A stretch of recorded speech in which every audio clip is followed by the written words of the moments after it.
Okay. இங்க சொல்லியிருக்கக்கூடிய தரவுகள பார்த்தீங்க அப்படின்னு சொன்னா, முதலாவது ஒரு கூற்று ஒண்ணு சொல்லியிருக்காங்க. சில காகங்கள் வந்து புறாக்களா, சில புறாக்கள் வந்து வாத்துக்களா, எந்த ஒரு வாத்துக்களும் கோழிகள் அல்ல அப்படின்னு ஒரு ஸ்டேட்மெண்ட் ஒண்ணு தந்திருக்காங்க. அந்த ஸ்டேட்மெண்ட்ட அடிப்படையா வச்சு 2 முடிவுகள் இருக்கு. முதலாவது முடிவு பார்த்தீங்க அப்படின்னா, எல்லா வாத்துக்களும் கோழிகள் அப்படின்னு சொல்றாங்க. 2வது முடிவு பார்த்தீங்கன்னா, சில காகங்கள் வந்து வாத்துக்களாகவும் காணப்படலாம் அப்படின்னு சொல்றாங்க. ஸோ இது வந்து இந்த கூற்று முடிவு அப்படிங்கிறதுல ஒரு ஈஸியான ஒரு செக்ஷன் ஒண்ணு. ஸோ ரொம்ப ரிஸ்க்காலாம் இத யோசிக்க வேண்டிய அவசியமே இல்ல. நிறைய மெத்தட்ல இத செய்யலாம்.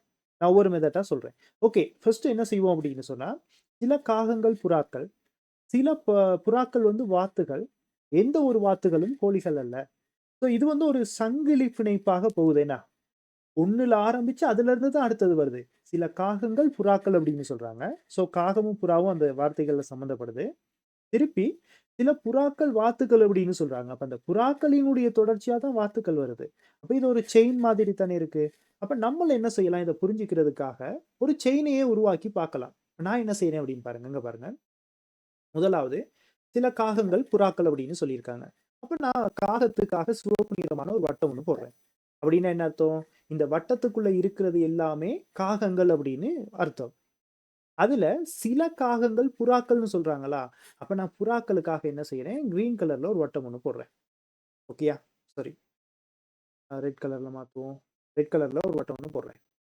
இப்ப நான் பாருங்க, முதலாவது சங்கிலிய கனெக்ட் பண்ணிட்டேன். இதுல பச்சை கலரா இருக்கிறது காகங்கள். சிவப்பு நிறமா இருக்கிறது புறாக்கள். அப்ப இதுல என்ன அர்த்தம் அப்படின்னு சொன்னா, நல்லா பார்த்தீங்கன்னாவே உங்களுக்கு தெரியும். பச்சை நிறமான வட்டத்துக்குள்ள இருக்கிறது எல்லாம் காகங்கள் தான். இதுவும் காகம் தான். இந்த இடத்துல இருக்கிறதும் காகம் தான். ஆனா, நல்ல ஒரு விஷயம் கவனிங்க. இந்த இடத்துல இருக்கிறது தனியா காகங்கள் மட்டும் தான். ஆனா, இந்த இடத்துல இருக்கிறது பாருங்களேன், காகங்கள் அப்படிங்கிற வட்டத்திலயும் இருக்கு. அதே நேரம் புறாக்கள் அப்படிங்கிற சிவப்பு நிறமான வட்டத்துக்குள்ளயும் இருக்கு. அப்ப இது வந்து பார்த்தீங்க அப்படின்னு சொன்னா, சில காகங்கள், புறாக்கள் அப்படின்னு சொல்றாங்க தானே, அதுதான் இந்த இடத்துல இருக்கிறவர். சில காகங்கள் பச்சை வட்டத்துக்குள்ள வருது. அதே நேரம் புறாக்கள் சிவப்பு வட்டத்துக்குள்ளயும் வாரார். ஓகேயா? ஸோ இது ஃபர்ஸ்ட்டு. இதுதான் பேசிக்கான ஒரு ஐடியா ஒண்ணு. ஓகேயா? அடுத்ததா பார்த்தீங்க அப்படின்னா, சில புறாக்கள் வாத்துக்கள் அப்படின்னு சொல்றாங்க. அப்ப நம்ம இன்னொரு வட்டத்தையும் கனெக்ட் பண்ண வேண்டி இருக்கு. இப்ப நான் இதுக்குள்ள இப்படி ஒரு வட்டத்த கனெக்ட் பண்றேன்.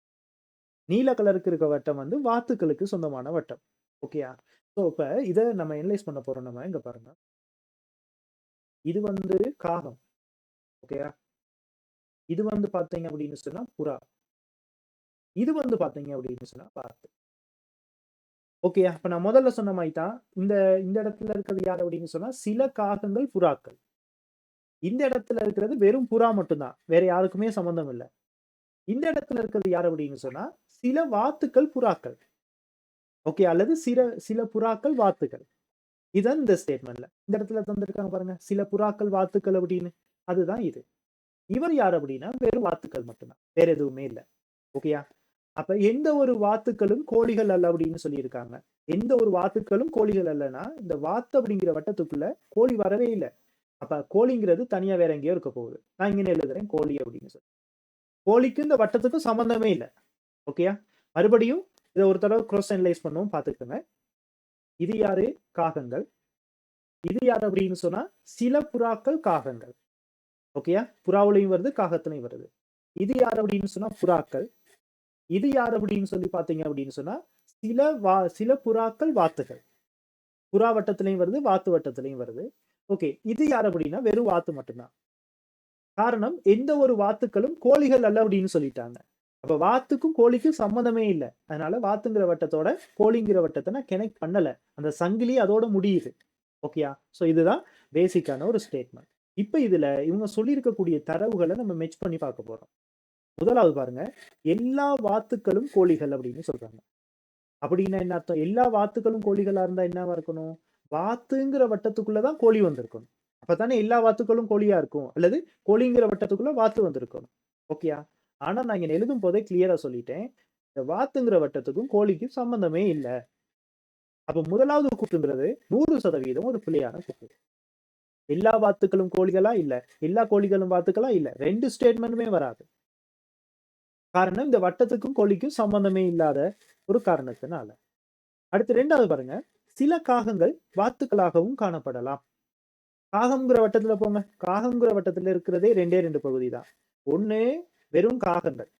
இன்னொன்னு பார்த்தீங்க அப்படின்னு சொன்னா, சில காகங்கள், புறாக்கள் அப்படின்னு சொல்லியிருக்காங்க தானே அவரு. இது 2 மட்டும் தான் காகம் அப்படிங்கிற வட்டத்துல இருக்கு. அதுக்கும் வாத்துக்கும் சம்மந்தமே இல்ல. வாத்துங்கிற வட்டம் இங்க நீல கலர் ஆக கடைசியில இருக்கு. காகம்ங்கிற வட்டத்துக்கும், வாத்துங்கிற வட்டத்துக்கும் எந்த சம்மந்தமுமே இல்ல. அவங்க சொன்ன தரவுகள் எதுவுமே மெட்ச் ஆகவே இல்ல. அப்ப நிச்சயமாக 2வது கூற்று பார்த்தீங்கன்னா, படும் பிழையான ஒரு கூற்று. அப்ப 1வது கூற்று, 2வது கூற்ற அனலைஸ் பண்ணும்போது 2 கூற்றுமே தவறான கூற்று. அப்ப இதுல இது வராது, இதுவும் வராது, இதுவும் வராது. இரு முடிவுகளும் எனின் அதுவும் வராது. எந்த ஒரு முடிவும் அல்ல. ஊனா அப்படிங்கிறவட்ட தான் இதுக்கு பொருத்தமானது. காரணம் 1வது முடிவும் பிழை, 2வது முடிவும் பிழை. ரொம்ப சிம்பிளான கேள்வி. இந்த மாரி கேள்வி இருந்துச்சுன்னா இப்படி எழுதுங்க. எழுதிட்டு ஒரு தடவ கிராஸ் செக் பண்ணுங்க. அது ரொம்ப முக்கியம். இப்ப படம் வரையிறது முக்கியம் இல்ல. வரைஞ்ச படம் அந்த ஸ்டேட்மென்ட்க்கு மேட்ச் ஆகுதான்னு கிராஸ் செக் பண்ணணும். பாருங்க நான் ரைட் மார்க் போட்டு செக் பண்ணேன் தானே. சோ அதே மாதிரி நீங்களும் ட்ரை பண்ணீங்க அப்படின்னு சொன்னா, ஈஸியா உங்களுக்கு இது புரியும்.